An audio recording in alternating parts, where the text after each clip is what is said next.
Es aicinu Sebastjanu Rosinjolu kungu pie mikrofona uz plenāru referātu. Aplausi!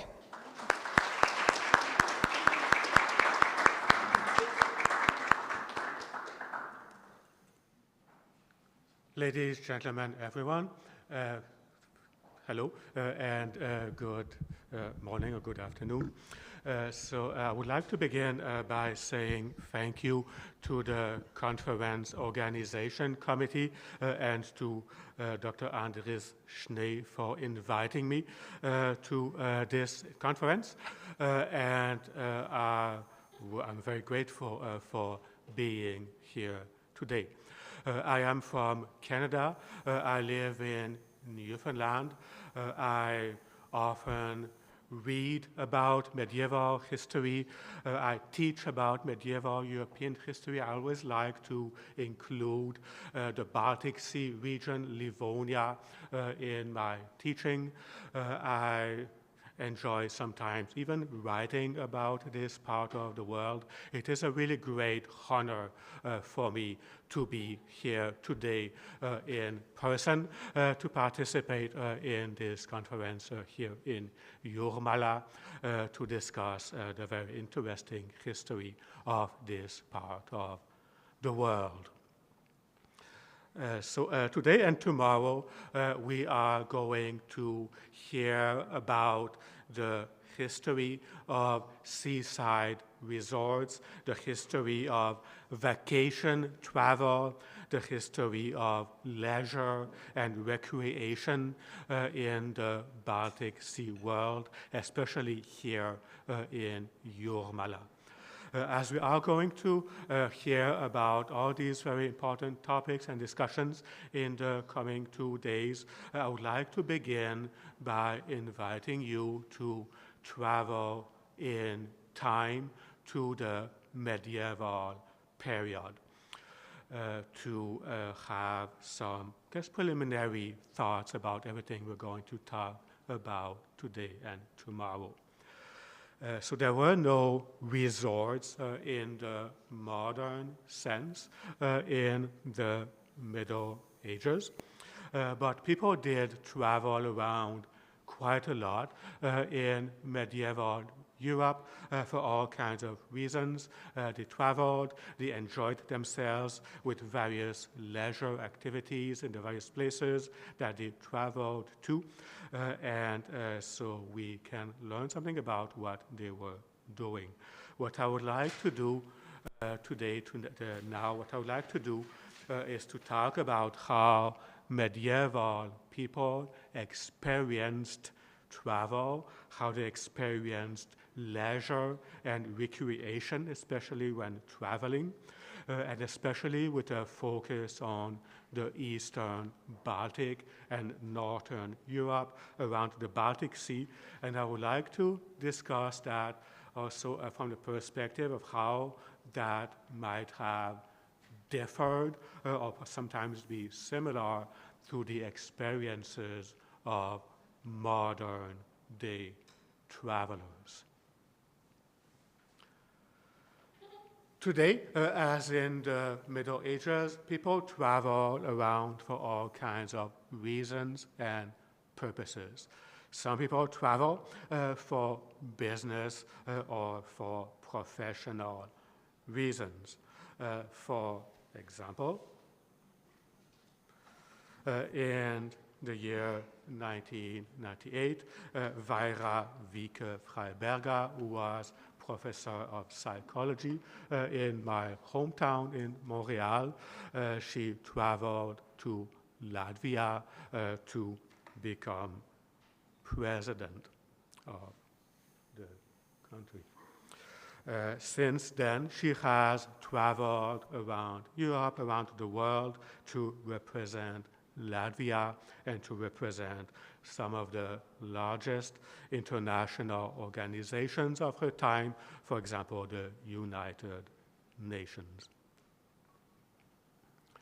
Now, about 800 years earlier, almost exactly, in 1199, in similar fashion, Albert of Buxhoeveden traveled from Bremen, where he was canon.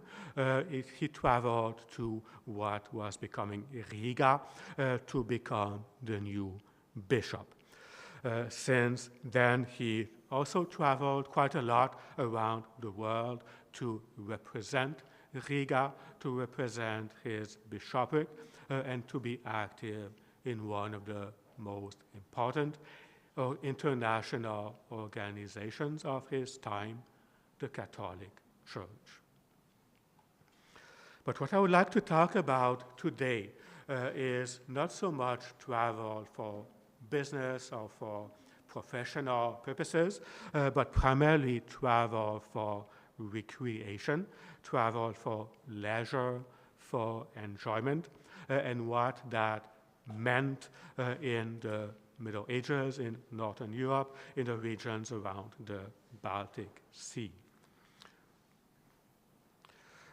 Today, what we would describe travel for leisure or recreation as tourism. Mass tourism is, of course, a modern phenomenon, so a phenomenon of modern times. Modern transportation makes it easier to travel on larger distances. It has become more affordable. Modern tourism also relies on an extensive industry that provides infrastructure for the travelers and offers tourists various pre-packaged experiences that are available for them.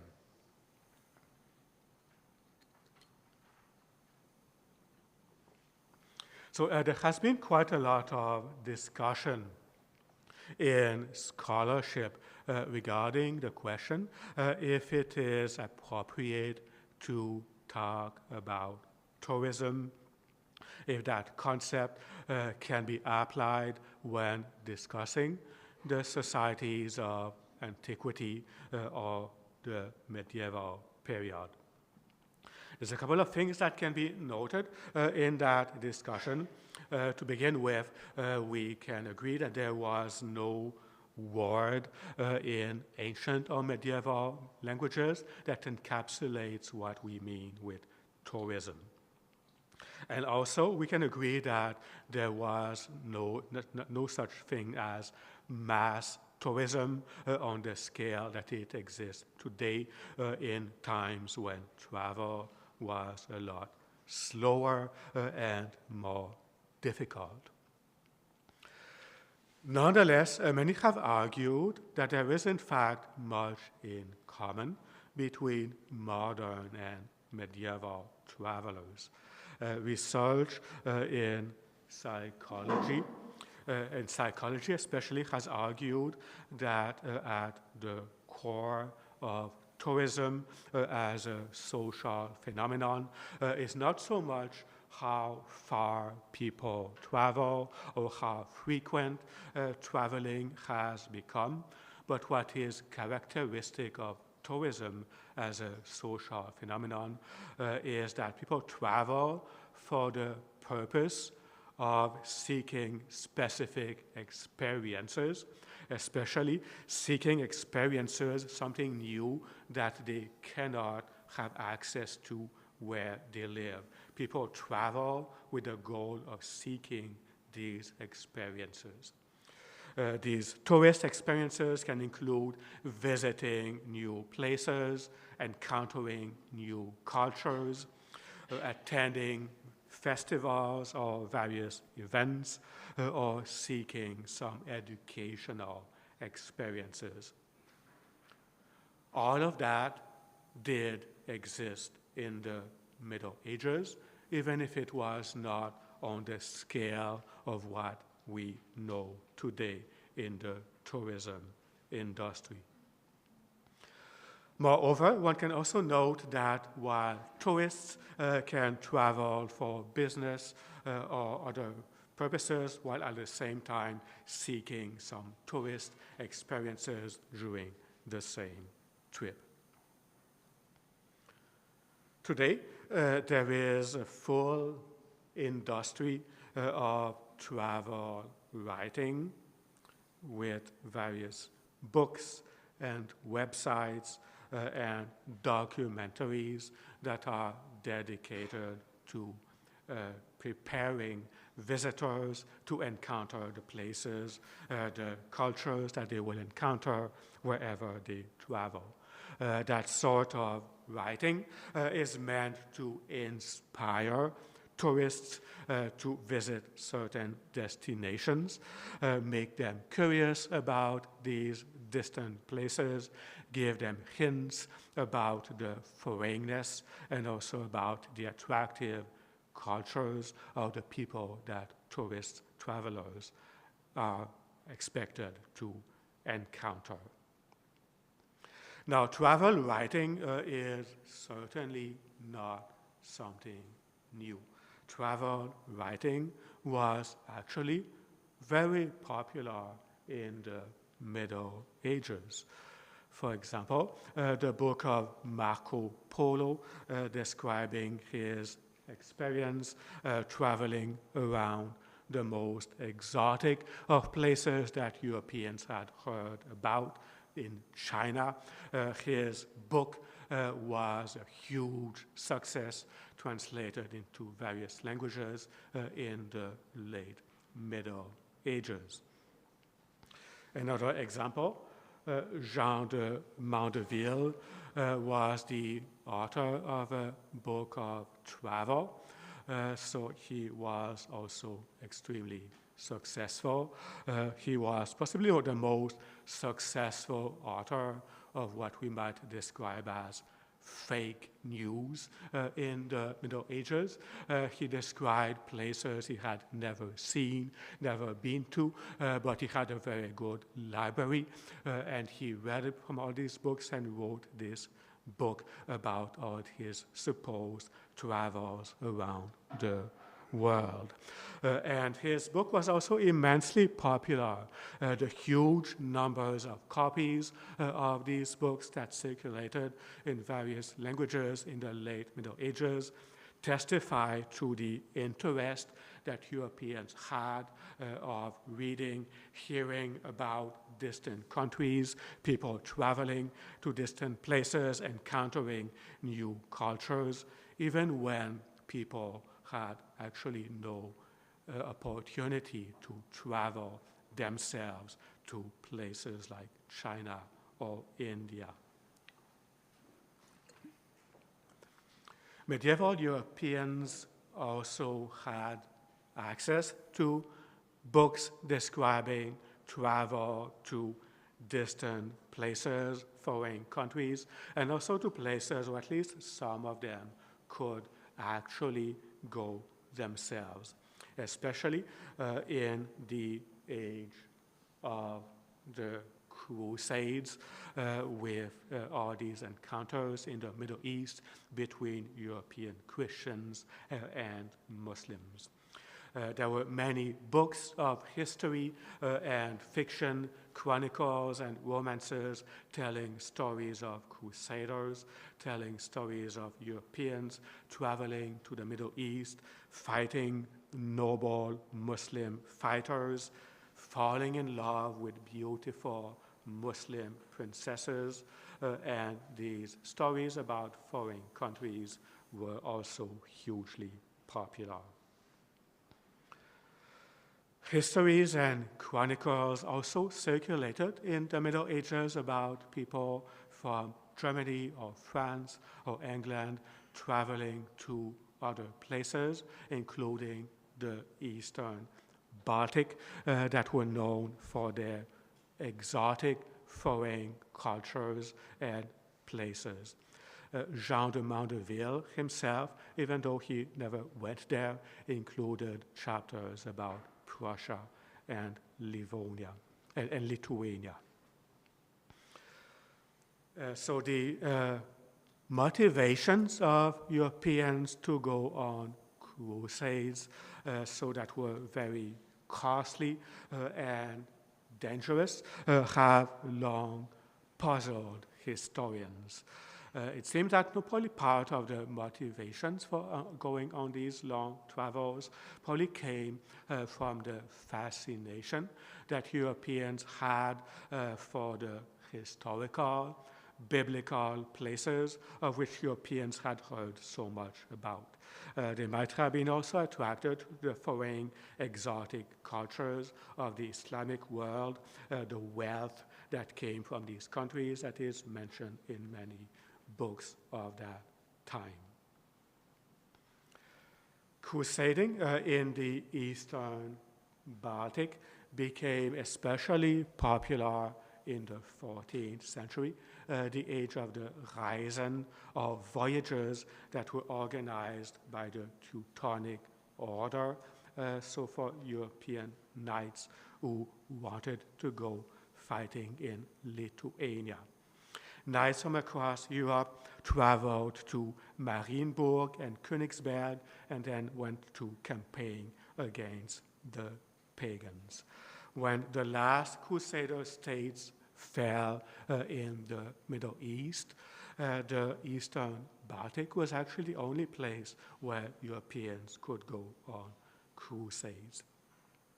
Many of the chroniclers were writing about these places, possibly in part to convince Europeans of the attractiveness of going on crusades in the Eastern Baltic, and they describe the local populations as having strange but attractive culture. Is a quotation from the Livonian Rhine Chronicle describing the unusual customs of the local people. And so they say, no, their women are beautiful and wear exotic clothing. Ihr Wieb sind wunderlich Gestalt und haben seltsam Kleid. So there might have been no biblical sites in the Eastern Baltic comparable to those of the Middle East, but the region had much to offer to travelers. But something that perhaps we could describe with a modern word as some kind of eco-adventure.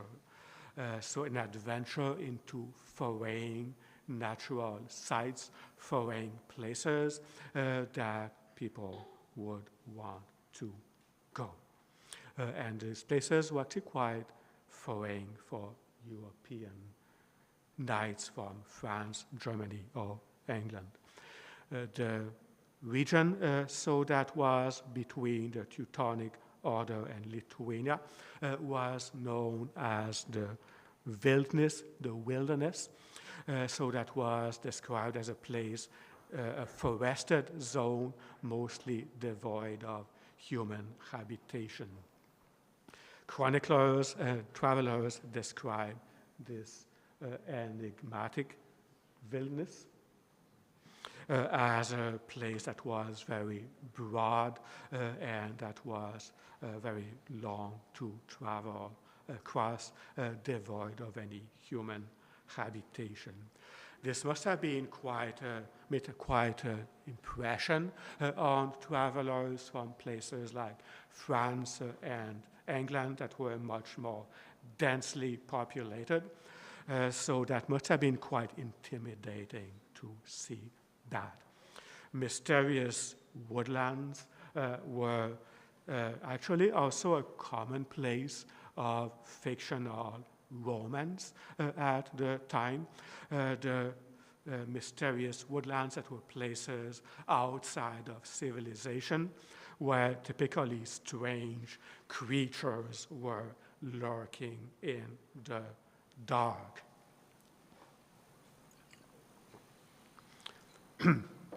The knights entering the wilderness would possibly have felt transported to the world of romance that they had heard about in fictional books.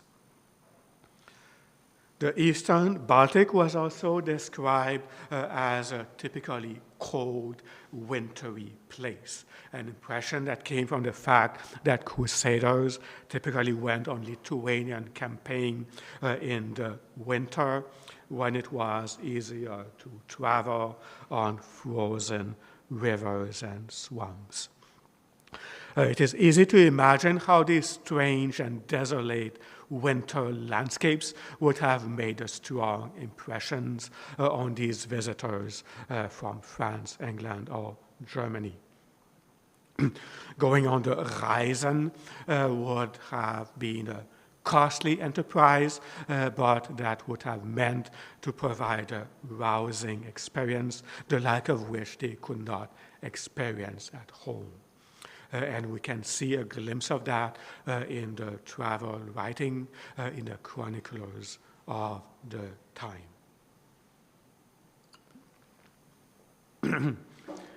Today, tourists can travel for all kinds of reasons with some specific interest in culture. For example, music festivals attract fans. In Latvia, the Song and Dance Festival is a major event, very well known, as is also the Laima Rendezvous here in Jūrmalā. In the Middle Ages, people also did travel for cultural experiences, including music and poetry. The 13th century is not only the age of the Crusades, it is also the period of the dissemination of courtly poetry, romances in French and German. So when rulers attracted poets and musicians and visiting their courts was attractive to traveling nobles seeking cultural experiences. In the Baltic world, the court of the princes of Rügen was one of the earlier ones to gain a reputation for courtly culture and literature. The court of Rügen had long been a bulwark of paganism until Danish crusaders invaded the country, destroyed the temple. The Prince of Rügen became Christian, a vassal of the King of Denmark, and a few generations later, the court of Rügen was fully integrated into the European culture of the age. An interest in literature developed at the court of Víclav II, and his wife, Agnes of Brunswick-Lüneburg. There's interest that was already apparent in their court and to which their children were exposed growing up in the castle of Hertesburg.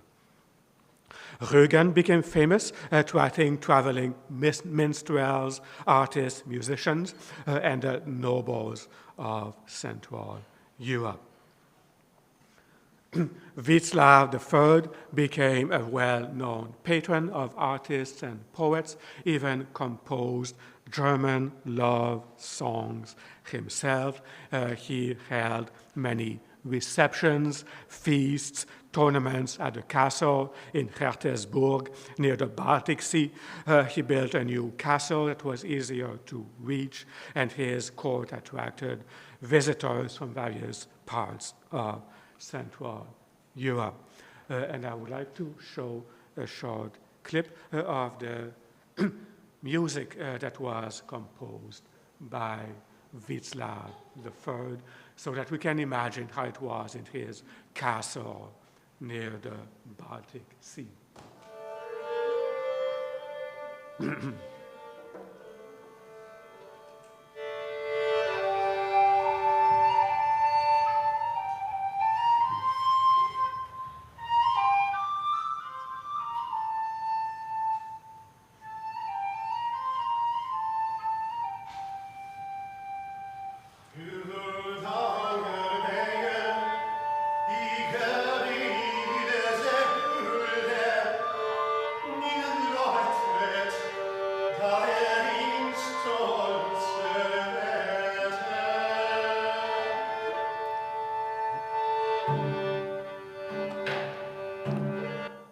Okay, so that was just a very short clip, but now showing you how it would have felt in the castle in Rügen, where all these nobles would travel to and assemble to listen to that music.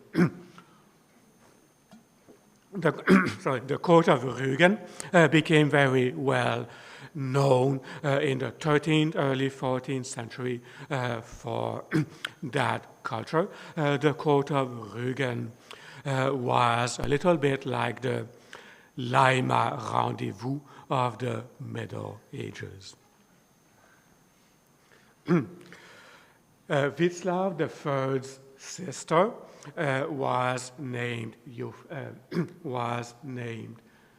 Euphemia, and she was also very interested in courtly literature and poetry.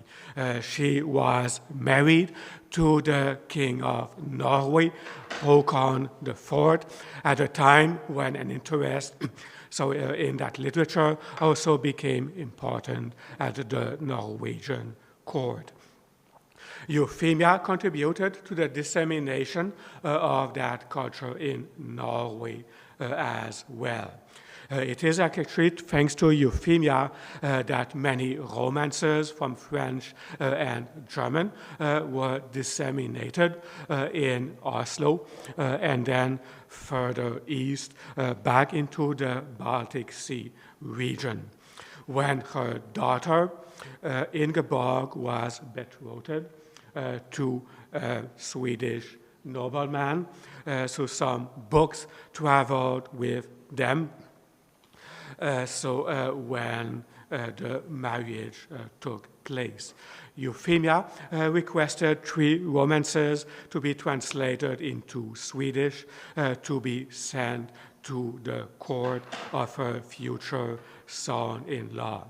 The Euphemia Visor, or Euphemia songs or romance that became some of the earlier texts of Swedish courtly literature that arrived there from the connection to Rügen, to Ingeborg and Euphemia in Oslo. Erik Magnusson is portrayed in contemporary chronicles as a kind of fashion-inspired young man who was interested in bringing to Sweden the chivalric culture of European courts. And that culture ended up in Sweden thanks to that Rügen connection. So that nobles in Sweden, in Södermanland, could also have access to that new sort of culture to which they had had no access to until then.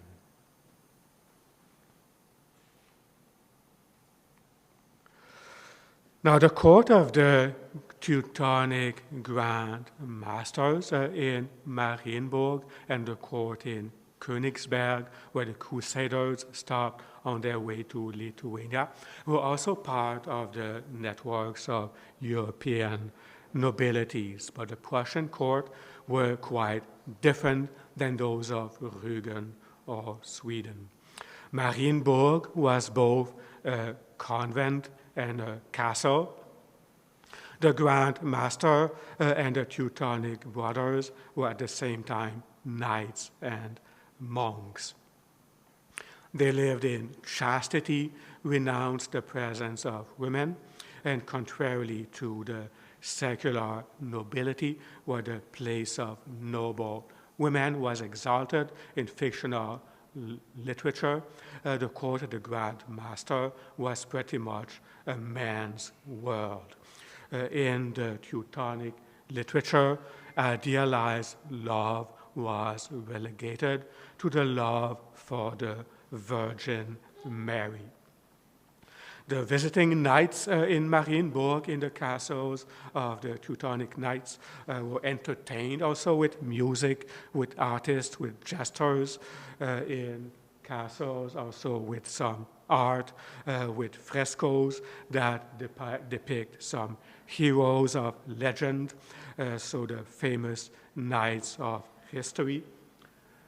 but this was also a very kind of manly world where all these heroes were knights in full armor. One of the only women depicted in these frescoes in the castle here is a young princess or damsel in distress that is being saved by Saint George. In the courts of the Teutonic Knights, the gender dynamics were quite different than those of other European courts. Missing were the chivalric ladies, the courtly ladies of chivalric Romans. The women that the visiting knights would encounter would be the women of the merchant classes in the towns or in the castles of the Teutonic Knights, some dancers invited to perform for their pleasure, or possibly also the sex workers made available to them.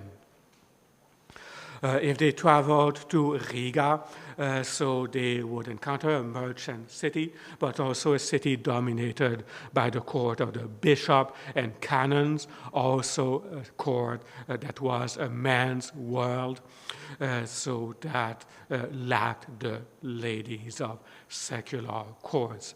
The bishops of Riga were known as book collectors, but they were more interested in books of theology than in the courtly romances and love poetry.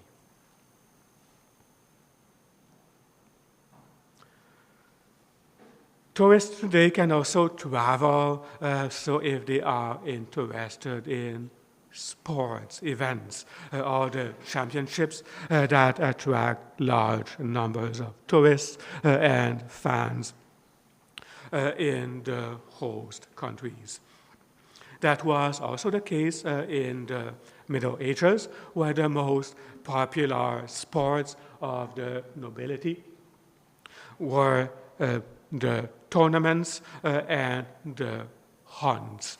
Tournaments were spectacles where knights reenacted combat for the pleasure of spectators that were very popular events. Tournaments had always been frowned upon by the clergy. They condemned these events as frivolous, dangerous, and distracting from more important matters. The Teutonic orders did not allow tournaments in Marienburg or Königsberg, but they did accommodate various fighting and sporting games for the knights as they waited to go to Lithuania, but the games lacked the female spectators of the tournaments. Ever since the early Middle Ages, hunting had been a very popular activity for the nobility, providing entertainment, physical exercise, and a bonding experience for nobles. Hunting events was also organized in Prussia for the visiting knights on the Reisen. And in the 15th century, when Lithuania had become Christian, the Grand Dukes also organized hunting events for visiting knights at their courts. Hunting in Prussia or Lithuania provided visiting knights with unique, exotic experiences, unlike anything they knew. Used to chasing deer or wild boars, they now could face animals they had never heard about. The bison or even some very impressive large animals like the aurochs, a now extinct animal, so that would have been very impressive for these visitors. There are even accounts in the 15th century that the Lithuanian Grand Duke Vytautas would keep near his castle in Trakai and caged animals, a lion, bison, and aurochs, all for the pleasure of visitors, to impress them with these animals that they could see. So with or without a hunting event, people traveling to these parts of the world could have stories to tell about when they got back home, about, just like tourists today, telling about distant and strange places.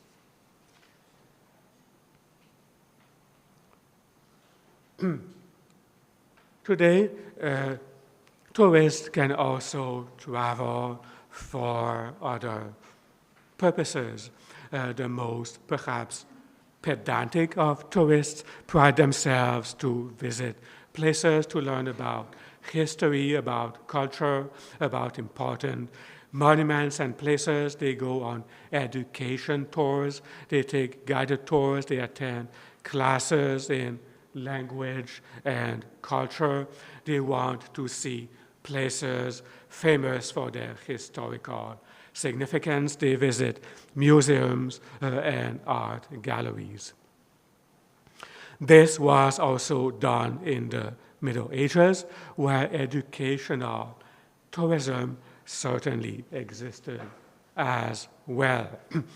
Language learning was very important in the multicultural world of the Middle Ages.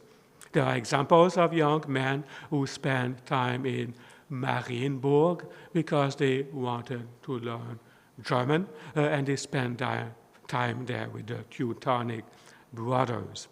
We also know of Hanseatic merchants who went to Riga and further east, and who sent some of their sons to the countryside near Novgorod to learn the Russian language through linguistic immersion that would be practical for them later in their career.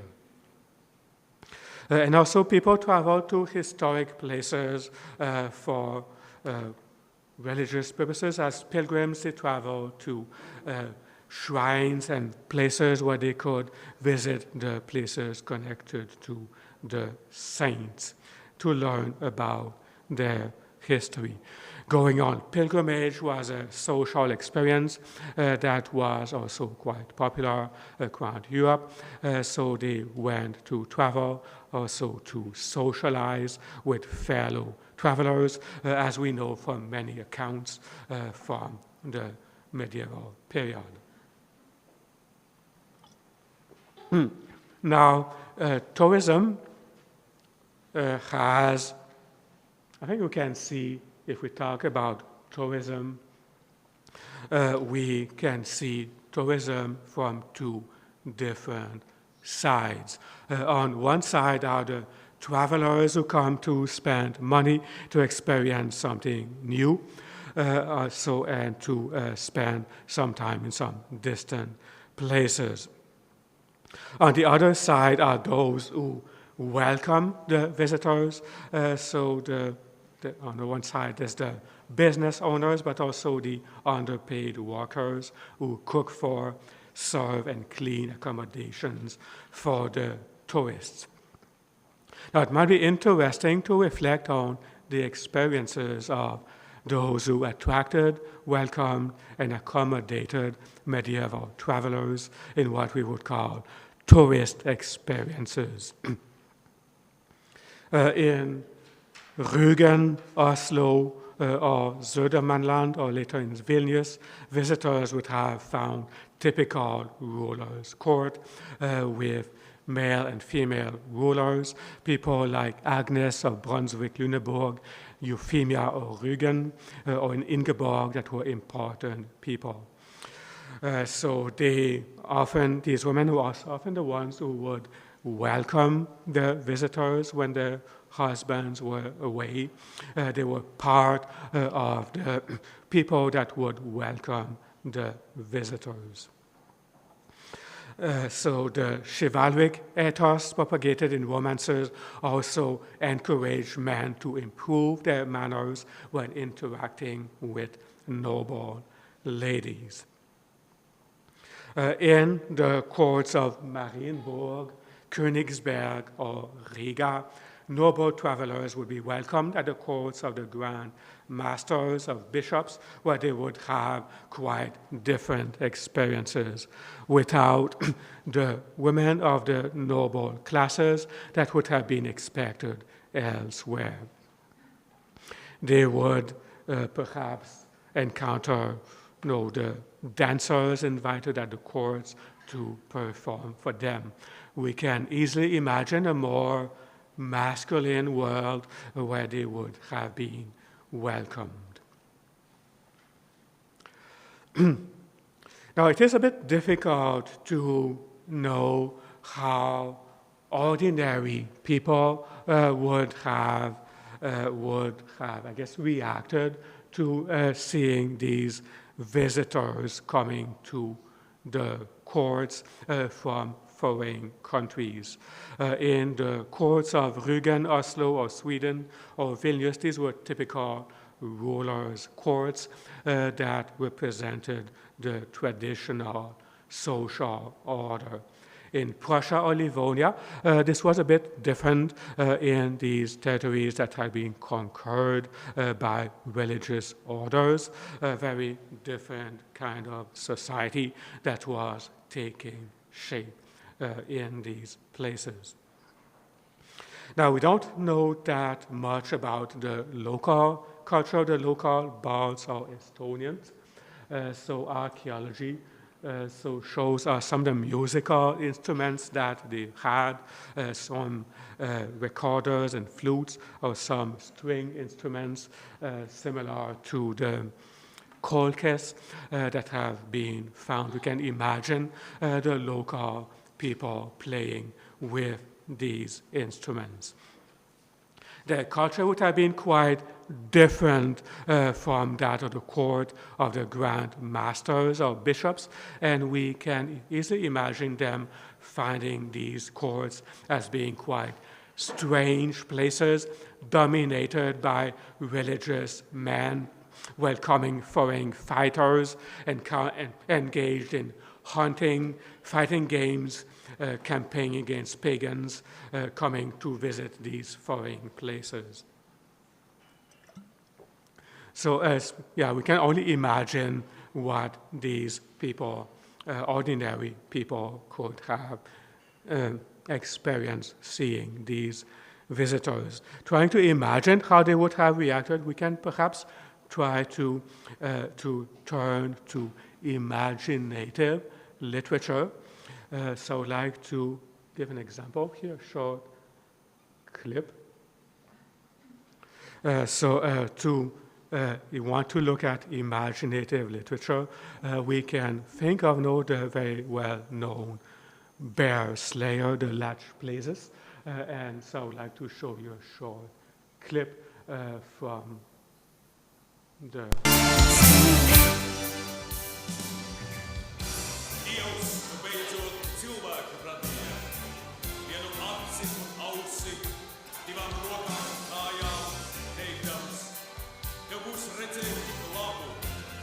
Dzirdēt tik labu un staigāt tikai pa labajiem ceļiem. Būsi līdzīgs tu dieviem, cēlies iz mūžīgā dievības gara. Bet atnāca velns un cilvēkam guļot, taisīja otru aci un ausi, sacīdams: ļaunu tev redzēt, ļaunu tev dzirdēt un staigāt tikai pa ļauniem ceļiem. Nokaudams, maitādams visu, uz zemes Okay, cool. So that short story, clip is about the part of the story when they are in the castle that represents ancient Latvian culture as imagined by these artists. And we what is, I think, interesting is how we see that in that imagined castle, so we see these young women that represent the imagined ancient society and culture of the ancient Latvians, and we have these books, so these young women with books that preserve the ancient culture and knowledge of the ancient Latvians. This is, of course, an imaginative work of fiction, but I think what is interesting is that it represents imaginatively a kind of inverted version of the culture of the invading Teutonic Knights, and that kind of imagined culture of the Latvians as these young women as preservers of culture and book and knowledge, which is actually kind of, I think, represents some kind of historical antithesis of what the courts, the historical courts of the Grand Masters would have been like in Prussia and Livonia. So to conclude, understanding tourism, travel in the medieval Baltic world requires consideration of several perspectives. Making comparisons with modern experiences can be useful. I am far from the first one to compare the Knights of the Lithuanian Reisen to modern tourists. But I would like to argue that a better consideration of cultural, social, and gender dynamics will lead to a better understanding of medieval recreational travel. Traveling to make new experiences in distant places was certainly something that existed in the Middle Ages. The types of experiences that were offered depended upon those who hosted visitors. Could be the men, women of the secular courts, or the religious leaders of Prussia and Livonia. It is well known that modern tourism promoters shape stereotypes of cultures and tradition, or even ideological constructions of regional and national identities. I would also argue that medieval experiences of visiting places were also shaped by how these conceptions were devised by local hosts, and that they were not free of ideology inspired by chivalry or religious fervor, designed in ways to provide some specific impressions to the visitors. And these constructed experiences were there to stay. They were meant to provide lasting experiences, and I think they did last. We can still read of the experiences and reactions of these travelers today in the medieval chronicles and traveler reports about what these medieval visitors or medieval tourists have experienced. Thank you very much.